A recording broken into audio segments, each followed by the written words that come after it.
Oscar Culari, asesor financiero internacional y socio fundador de Wakeful. Así que vamos a estar pasando también allí el zócalo por ahí, que está por ahí, de la marca Wakeful, de esta empresa. Contanos un poquito también de esta empresa, porque el otro día no te preguntamos de eso. Antes que nada, Oscar, quiero ver por lo menos que tengas una camiseta abajo de Bitcoin. Vos sabés porque hoy está rompiendo todo. Vos sabés que yo me vine preparado para hablar de mercados internacionales, Sí. de Powell, todo, pero dije, es materia obligada que hoy hablemos de esto, porque Adrián solo me va a preguntar de esto, así que, pero te debo la remera, como buen maximalista, pero por ahí podemos mandar después al canal alguna foto o algo del estilo para dejar acá la constancia del maximalismo, ¿no? Pero sí, efectivamente. Cata, ¿podemos hacer una encuesta que me dijiste el otro día? Sí. ¿Es momento, invierto en Bitcoin o ya pasó? Dale. Pasó el tren, algo así. Así la gente está participando mientras escuchamos todo lo que Oscar tiene para contarnos. ¿Es momento de entrar en Bitcoin? ¿Está muy caro? ¿Qué opinás vos? Pero eso lo queremos saber después de saber el resultado de la encuesta de la gente.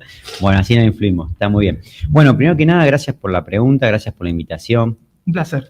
Wakeful es un Registered Investment Advisor, una empresa que se dedica a hacer asesoramiento financiero de los mercados globales, concretamente tiene radicación en Estados Unidos, en la cual, bueno, he tenido la felicidad de participar con un equipo maravilloso de personas, en el cual nuestro objetivo es, de alguna manera, no solamente dar educación financiera, sino cultura financiera, que creemos que es algo un poco más profundo, y que la aspiracional es no solo tratar de buscar que las carteras de los clientes tengan retorno, obviamente también nosotros hacemos planificación patrimonial con nuestro cuerpo de abogados, sino también que las personas cambien su relación con el dinero de una forma un poco más sana, ¿sí? Que no los engañe tanto la perspectiva típica de ansiedad. Es un poco lo que hacemos en Wakeful. Pueden bajarse la app, hay una app en el Apple Store, Google Play, en la cual pueden bajar, abrirse una cuenta desde aquí, Argentina,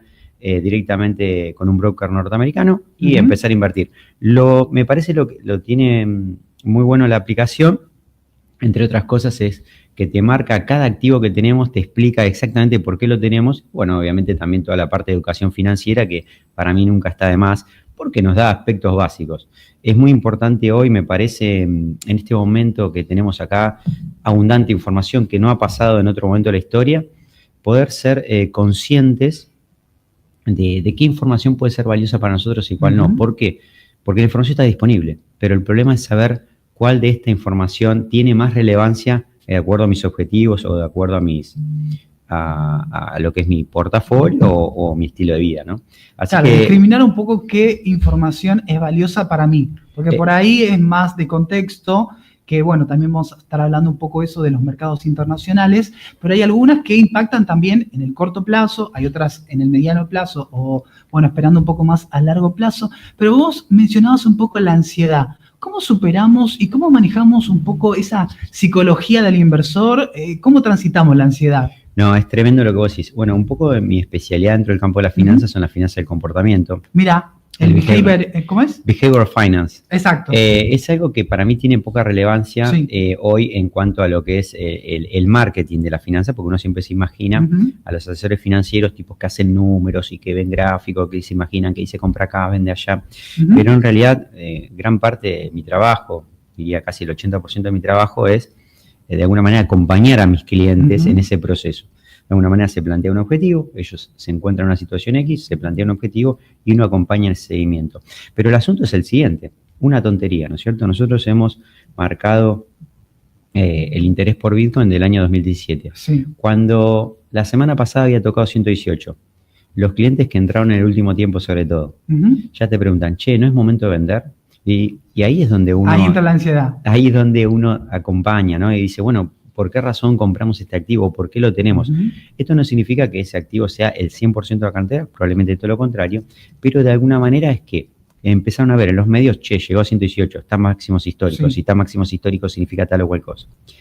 Lo que hablamos en nuestro programa anterior, que tuve también el enorme honor de acompañarte, es justamente esto, ¿no? En cuanto a el valor de Bitcoin, más allá de el número, digamos que hoy $122.000 por Bitcoin, yo siempre lo comparo con departamentos, ahora es un departamento un poco más grande que el de $100.000, pero de alguna manera, digamos, la naturaleza financiera del activo, ¿no? Esto me parece muy importante destacar, porque cuando lo ves al Bitcoin, es mucho más, comparten una naturaleza más financiera, la del oro, que la de otro tipo de activos.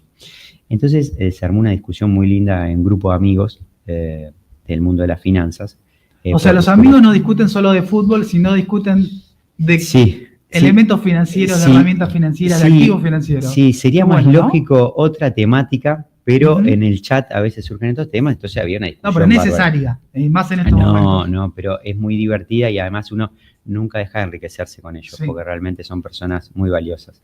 Pero uno de los temas que justamente estábamos discutiendo es, bueno, el Bitcoin vale $122.000. Sí. ¿Es algo para ponernos contentos o para llamar o levantar alguna alarma? ¿Por qué?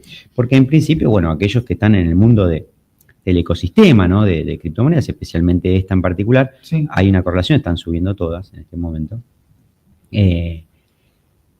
Dicen, bueno, esto es lógico, porque las monedas fiat están condenadas al fracaso. Y lo que alertan otros amigos, por ejemplo, en el caso Luis Paulini, que le juré que iba a mantener esa postura en nombre de él, la cuestión es, bueno, esto es una crisis. O sea, si el Bitcoin llega a 122, lo que está diciendo por el otro lado es que las otras monedas están generando, digamos, de alguna manera, una inflación más sostenida, porque están perdiendo valor genuino contra un activo que cuando los mide, como lo mide el oro, como los mide el Bitcoin, que los mide de una forma mucho más estricta, ¿sí?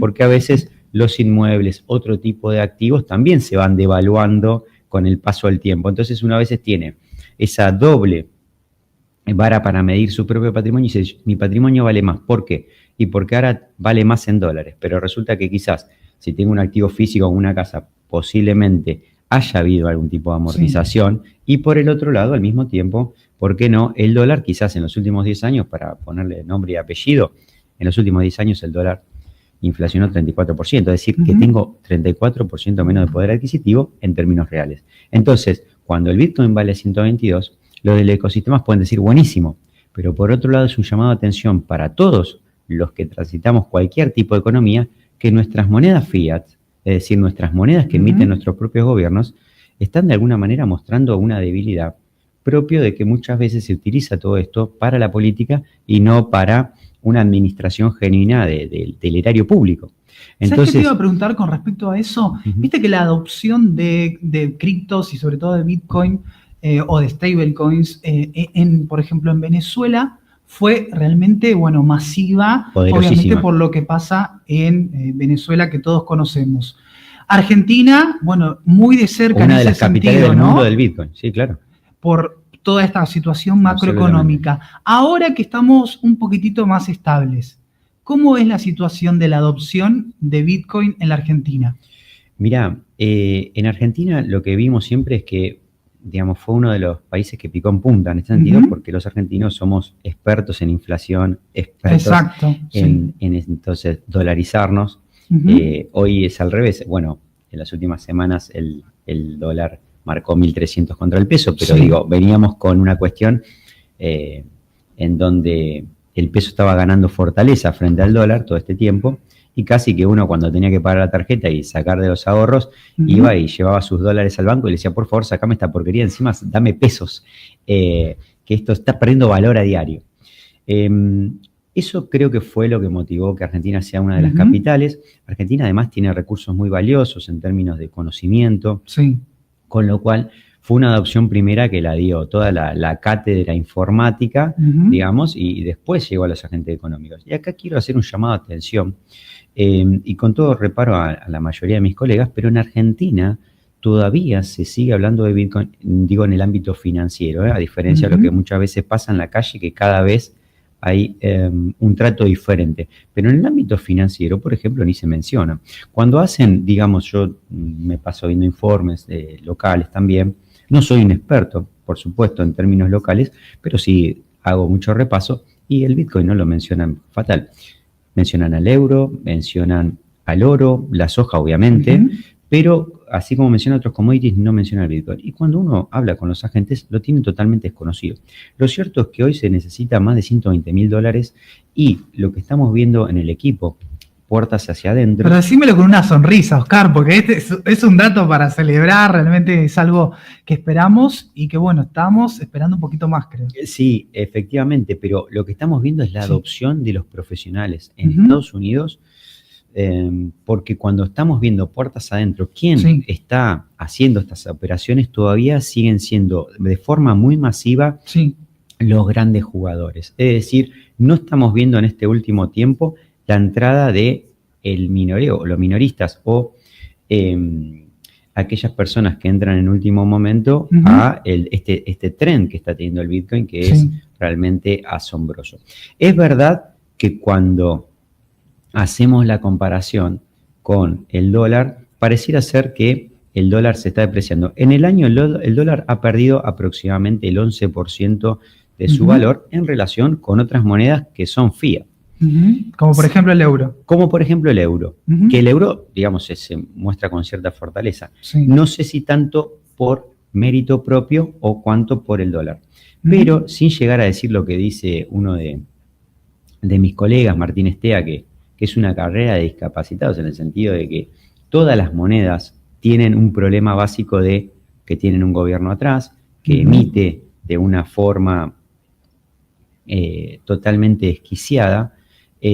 Lo cierto es que el oro y el Bitcoin, el oro tocando máximos, siendo una de las inversiones del año sin duda, y el Bitcoin otro tanto, los ponen no al dólar, sino todas las monedas las exponen. Porque lo que estamos viendo justamente es un deterioro y yo creo que en la economía real esto se traduce obviamente en cada vez la necesidad de los individuos de tener que hacer más esfuerzo para conseguir los mismos bienes que quizás nuestros abuelos o nuestros bisabuelos conseguían con menos esfuerzo, ¿no? El tiempo alcanza menos, tienen que trabajar más personas en la familia. Entonces, digo, las dos miradas de los 122 que marcó el Bitcoin creo que son estas. Una, por un lado, una moneda que tiene características financieras iguales a la del oro, por un lado posicionándose fuerte, exponiendo a las demás monedas, y por el otro lado justamente un deterioro de unos gobiernos que de alguna manera, digamos, con necesidades políticas lógicas, pero que de alguna manera quizás un poco de todos es elevar esos niveles de conciencia que la debilitación de nuestras monedas no, el debilitamiento de nuestras monedas no es beneficioso en el largo plazo para generar para las poblaciones, ¿no? Estados Unidos, por un lado, digamos, se presentaba como este año, y bueno, también en su amistad con Javier Milei, también mostrando un poco este elemento insignia del gobierno libertario que tiene que ver con la motosierra. Ahora, no estaba pasando, parecería no haber estado pasando, que realmente el presupuesto en los Estados Unidos estuviese tenido un recorte que sea de tal magnitud. ¿Qué se aprobó en estos días, Oscar, y cómo podría impactar en la economía esta aprobación de esta ley, ¿no? En concreto. No, bueno, lo que vemos ahí, la Big Beautiful Bill, que se aprobó hace un poco más de 10 días, es el 4 de julio, como quería Trump, de alguna manera, y con ese nombre rimbombante que nos acostumbra Trump. Es una ley que de alguna manera da cuenta de una ley que buscó, por un lado, bajar impuestos, ¿no es cierto?, y bajar gastos. La cuestión es que si yo te hablo de las dos cosas, pareciera ser que de alguna manera pareciera ser amigable con el electorado. Lo que pasa es que cuando vemos en cómo se traduce esto en términos prácticos, no pareciera ser así. La primera cuestión es que sí, efectivamente, hay una baja de impuestos, pero por el otro lado, lo que se refiere al gasto, no hubo algo como tal, ¿verdad? De hecho, se estima, digamos, el presupuesto. Vamos a hacer una pequeña salvedad, me parece que atinada. Esto no es que acá uno le quiere echar todo el tema a Trump. Esto no es así porque ya Trump heredó un 6.5% de déficit fiscal de PBI de la administración Biden. Quiere decir que, digamos, acá... Pero esta ley podría estar, algunos analistas lo están marcando, que podría llevar esto a 9% del PBI. Y esto es algo que se traduce en un aumento significativo de los niveles de deuda. Deuda que ya uno no ve digamos, claramente cómo la podrían administrar si no es con más devaluación de la moneda en el largo plazo, ¿verdad? Es decir, que de alguna manera... Lo cual sería más positivo, por ejemplo, para las criptomonedas, para Bitcoin. En este caso sí, yo creo que tanto oro y Bitcoin deberían capitalizar como activos financieros que de alguna manera se proponen como refugio ante la inflación, deberían ser activos que deberían funcionar en toda esta época y que lo estamos viendo también en Japón. Por eso también la segunda cuestión es si Estados Unidos con todo esto no empieza a japonizarse, ¿no es cierto? Porque, digamos, nos encontramos ya con estados desarrollados con niveles de deuda significativos que se empiezan a ver en la curva de tasas. Por eso me parece que esta ley, que tiene un foco obviamente en algunos puntos concretos que estaban en campaña Trump, en esto mantuvo lo del electorado. Por ejemplo, el tema inmigratorio, se aumenta el presupuesto, se baja el presupuesto en energías renovables, de alguna manera se hace, digamos, algún beneficio importante para la energía nuclear. Eso me parece puede ser muy positivo, sobre todo para empresas como, las 7 Magníficas, que de alguna manera podría resolver ese gran problema que tienen energético, porque toda esa información que nosotros generamos todo el tiempo, como este video que estamos haciendo aquí, en algún lugar se guarda, eso necesita espacio, necesita energía, y ni hablar los desafíos que nos trajo la inteligencia artificial, que son enormes en términos energéticos. Así que esto es en gran punto de la propuesta de la ley. Me parece que no se han podido cumplir todos los objetivos. Sí, no menor también destacar, está a favor del gobierno de Trump. En junio tuvo un superávit fiscal Estados Unidos, muy marginal, pero superávit, en fin, que de alguna manera tiene que ver con esa impronta que se puso. Pero bueno, todo eso que vimos al comienzo con Doge, que de alguna manera emulaba a nuestro Sturzenegger, que hizo un poco más los deberes, deberes que quizás tristemente se ven un poco, de alguna manera, opacados con esta ley que acaba de sancionar recientemente de nuestro Congreso Federal, pero que de alguna manera marcan un rumbo, me parece, mucho más honesto que lo que están haciendo las grandes potencias, que es enfoque en el déficit fiscal. El déficit fiscal significa inflación significa impuesto, pero no a los ricos, sino principalmente a la gente con menores ingresos. Claro, creo que en realidad, creo que los pedidos de base que se están haciendo, creo que todos estamos de acuerdo en que sí hay que ponerlos sobre la mesa y hay que solucionarlos, que es una deuda en realidad que tienen todos los gobiernos, pero que eso no se puede hacer de un día a la noche, que tampoco se puede hacer en un año y medio de gobierno, pero que sí, de ahora en más, yo creo que los gobiernos deberían tomar ese guante, porque ahora, si hablamos puntualmente de este gobierno, ¿no? Cuando se postularon todos los gobiernos, cuando escuchamos el debate, ¿no? Que por ahí lo utilizaban, recuerdo los debates presidenciales, más para insultarse o provocarse, aunque Milei la verdad que estuvo bastante cauto, lo recuerdo, pero bueno, en eso de realmente ponerse muy, enfrentándose uno con el otro, no terminaban de mostrar proyectos realmente que apuntaran a solucionar y exterminar cada uno de los problemas. ¿Milei terminó o está tratando de aniquilar la inflación? Sí. Bueno, otro de esos problemas es el tema previsional, otro de esos temas es cómo realmente se van a dar todas estas cuestiones que se están poniendo sobre la mesa. Ahora, solucionarlos en el corto plazo es muy complicado y sobre todo teniendo en cuenta que el gobierno necesita también apoyo en el Congreso y en el Senado. Así que bueno, también a tener en cuenta un poco esto. Pero creo que desde mi lado, creo que todos estamos de acuerdo en estas cosas, ¿no? El tema es el momento y tener también con qué hacerlo para que pueda ser sostenible en el tiempo. Es decir, no se puede dar ni discrecionalmente, ni tampoco que se vaya a suspender en cualquier momento, creo, ¿no, Oscar? No, absolutamente. Y acá Argentina, digo, a diferencia de Estados Unidos está teniendo un tema porque su deuda ya son más de 36 trillones, claro, y es una barbaridad. Con el de aprobada la ley, la Big Beautiful Bill, se estira a más de 42. El asunto es el siguiente: Argentina no está teniendo este problema de deuda porque justamente, felizmente, no se ha podido endeudar. Sí. Y no teníamos el mismo problema. Pero lo que nos está mostrando Estados Unidos, Japón, en el largo plazo, es lo que significa un déficit fiscal sostenido en el tiempo, la necesidad de tener que hacerlo esto de alguna forma, pagarlo, ese pago se lo hace con deuda y esa deuda cada vez empieza a generar una bola de nieve. ¿Por qué? Porque los intereses que hoy está Estados Unidos pagando por esa deuda ya es un gasto, es parte del gasto significativo que hace mucho más difícil bajar ese déficit fiscal. Entonces empieza a ser todo un círculo muy vicioso que Argentina tiene una oportunidad histórica de salir por sus bajos niveles de deuda. Sí. La semana pasada terminamos con las LEFI, que eran hijas de las LELIQs, hija de las LEVAQs. Sí. ¿Cómo quedan las tasas ahora en este contexto? ¿Las tasas en pesos son tentativas para cada una de las personas que quieran invertir, Oscar, o no?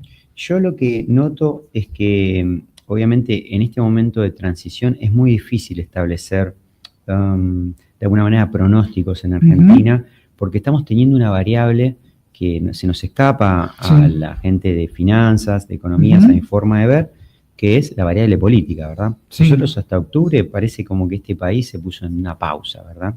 Sacando, obviamente, esta ley que de alguna manera creo que echa por tierra todo superávit fiscal de acá a fin de año y que aumentaría sustancialmente para el año próximo.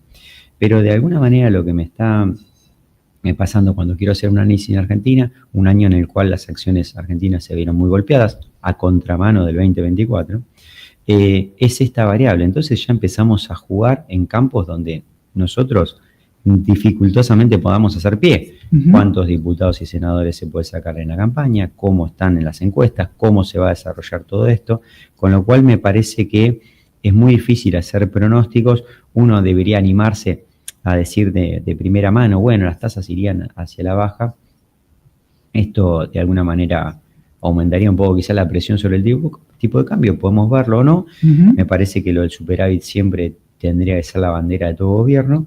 Me parece que es la política más fuerte para mantener eso en ese sentido y una estabilidad sostenible en el tiempo, independencia de lo que pasa en los mercados internacionales, pero me parece que en este contexto, en estos meses hasta octubre, en Argentina me parece muy dificultoso hacer de algunas, porque yo no sé, hace 2 o 3 meses, en qué modelo de qué economista estaba esta ley que salió la semana pasada, o de alguna manera, por ejemplo, como nos pasa con YPF, que el sector energético es un lugar pujante de Argentina, me parece que uno de los lugares para destacar, personas que están haciendo realmente las cosas muy bien, que esto podría llevar a que Argentina ya para el 2030 tenga otro tipo de superávit comercial. Esperamos una buena, pero bueno, también pasan los fallos de YPF. Entonces, de alguna manera, hoy por hoy me parece que en estos meses la Argentina se encuentra en una pausa, por decirlo de alguna manera, y que nosotros tendremos que estar siguiendo hechos, fenómenos que salen de lo estrictamente económico, ¿sí? Uno puede empezar a variar y, seguir, el EMAE, seguir los índices de crecimiento argentina, ver un poco de industria, pero me parece que hasta que realmente no pasemos las elecciones, me parece que el mundo financiero más sofisticado va a estar pendiente de cómo Argentina resuelve sus problemas hacia adentro, y esto es un poco que nos afecta a todos, y obviamente eso se pasa después a la micro, ¿no? Estuviste hablando del contexto internacional, Oscar, y bueno, esto que tiene que ver con los términos de deuda y cómo Estados Unidos podría reacomodarse para ir descendiendo estos ratios de endeudamiento que tienen muy altos.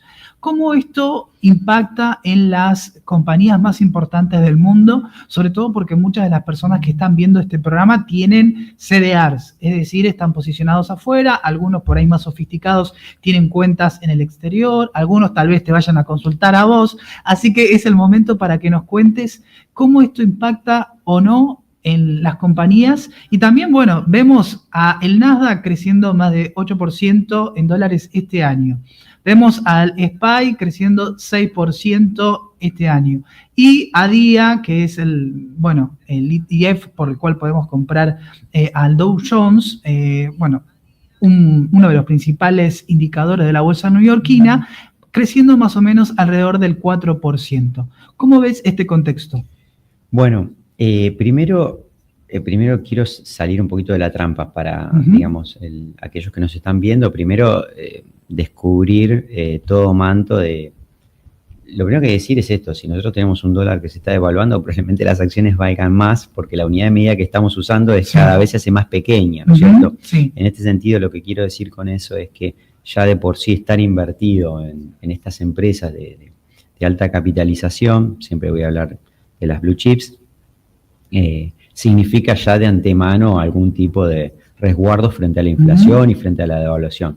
Entonces, constitucionariamente casi que podemos seguir viendo esos índices subir a lo largo del tiempo, porque también del otro lado tenemos un dólar que se deprecia, en general las monedas fiat, en general depreciándose.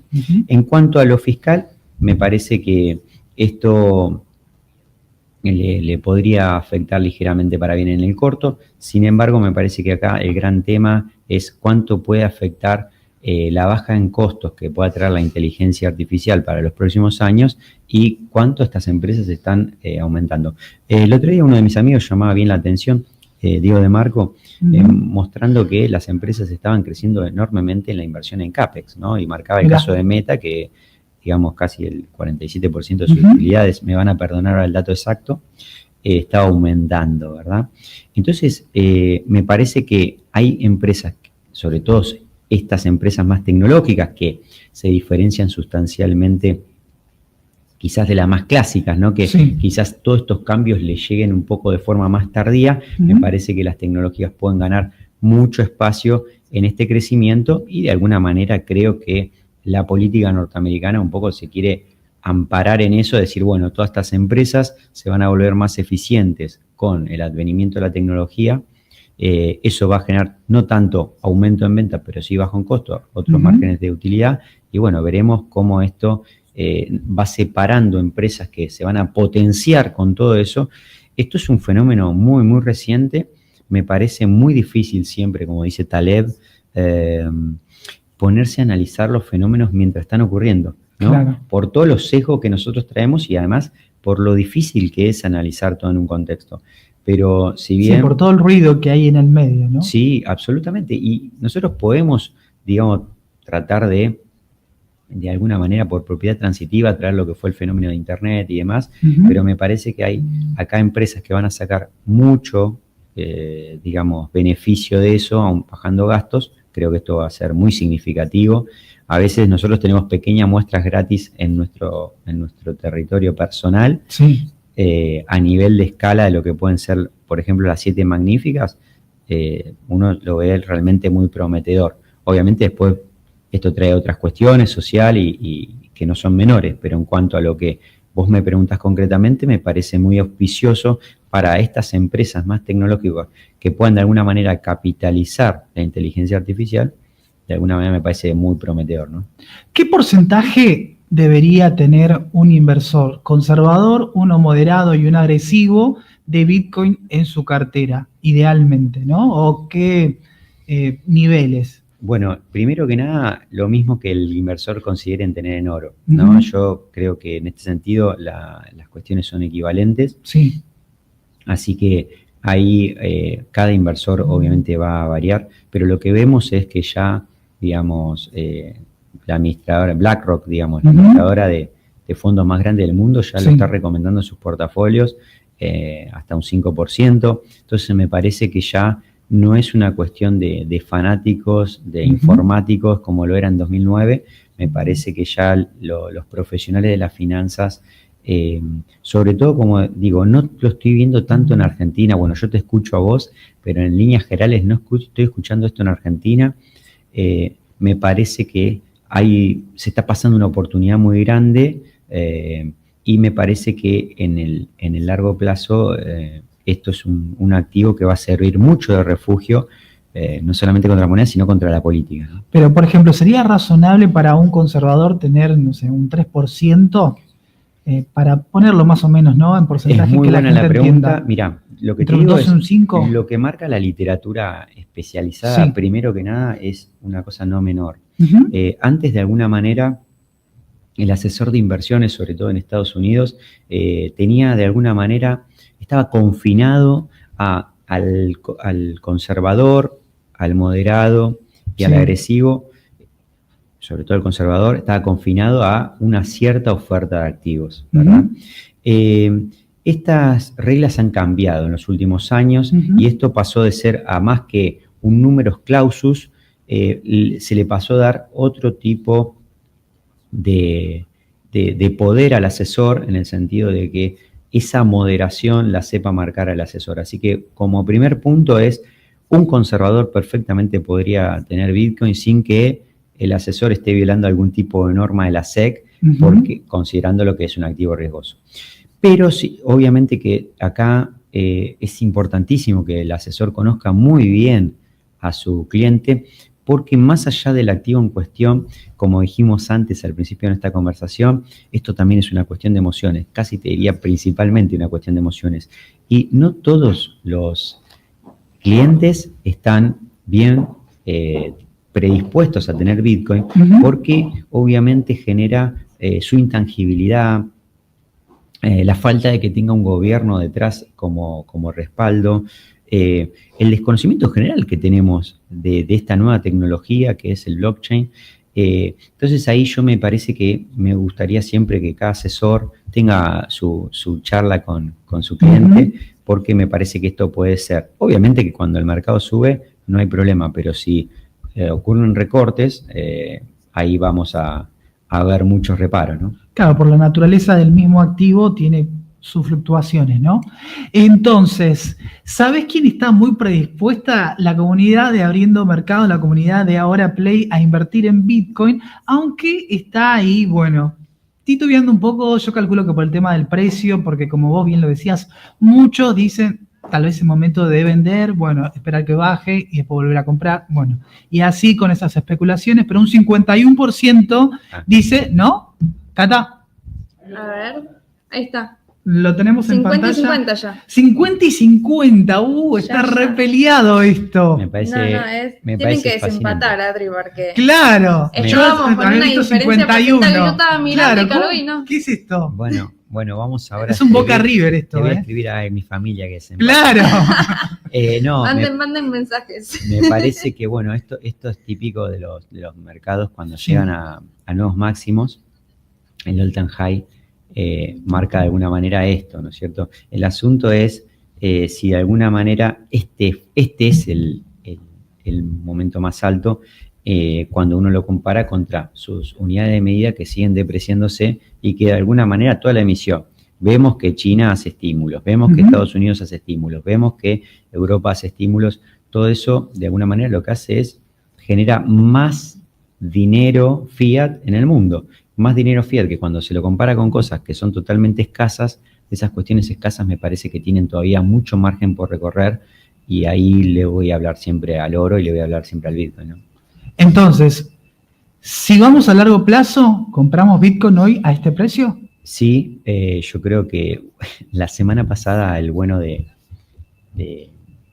presidente de MicroStrategy, de alguna manera que hoy es como el papa de Bitcoin, nos decía que los pasillos del infierno, si mal no recuerdo, van a estar llenos de los gritos, de los llantos de aquellas personas que vendieron Bitcoin. Decía de alguna manera.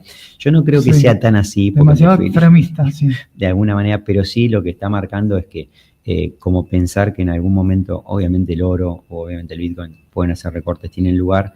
El tema es que aquello con lo cual lo mido, y esto quiero dejar el punto, aquello con lo cual mido el Bitcoin y miro el oro, es una unidad de medida que está siendo engañosa. ¿Por qué? Porque cada vez es una unidad de medida que pierde virtualidad, porque se emite cada vez más. Así que yo creo que, obviamente en el corto plazo, como dice Warren Buffett, de alguna manera para mí, como el Messi de las finanzas en términos futbolísticos, el corto plazo de los mercados capitales es muy, muy inseguro, es muy incierto, pero el largo plazo es lo más seguro que tenemos. Oscar, muchísimas gracias por haber estado con nosotros, por habernos iluminado sobre todos estos temas y sobre el Bitcoin, porque muchas personas tienen esta duda si comprar o no a este precio. Hemos escuchado al experto Oscar Culari, quien, bueno, nos habló también de esta empresa Wakeful, así que cada uno de aquellos que quieran invertir o quieran consultarte pueden estar consultando a Wakeful para estar, particularmente asesorado qué es lo mejor que se tiene que hacer en las finanzas para comprender y tener esa visión holística. Bueno, me estoy despidiendo entonces de Abriendo Mercados hasta el próximo lunes a las 11 horas. Quiero mandarle un beso muy grande a mi madre, porque de esta manera me estoy ahorrando el regalo de cumpleaños, que en realidad es adelantado el día miércoles.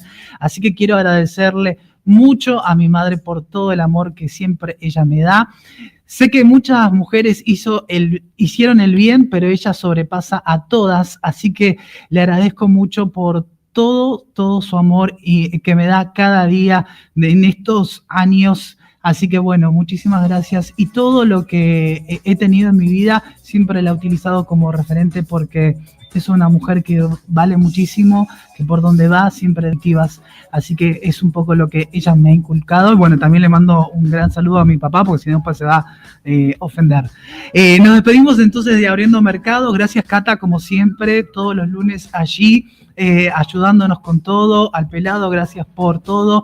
Gracias, Oscar, nuevamente por haber estado aquí en Abriendo Mercados y porque nos vas a seguir acompañando con todas estas cuestiones de criptomonedas, de Bitcoin y de la economía y las finanzas, porque vos sabés en general de todos los activos financieros. Vamos entonces a recordarles que, bueno, quiero agradecerle también a el conductor del serrucho, que ahora se me fue el nombre, a Claudio, porque siempre nos da tan buen comienzo del programa. Gracias, Claudio, porque siempre estás ahí haciéndonos compañía todos los lunes, martes, miércoles, jueves y viernes aquí a la mañana, trayéndonos todas las novedades sobre la economía. Y bueno, nos despedimos anunciando de que estará muy cerca nuestro Maxi Montenegro con ese programa lleno y cargado de información como a él le gusta, con tantos gráficos, con tanta información, estadísticas que son constructivas para tu conocimiento económico y financiero. Hasta el próximo lunes aquí en Abriendo Mercados. Todos los mensajes que quieran hacerme llegar a Adrián Moreno Oc. Hasta luego.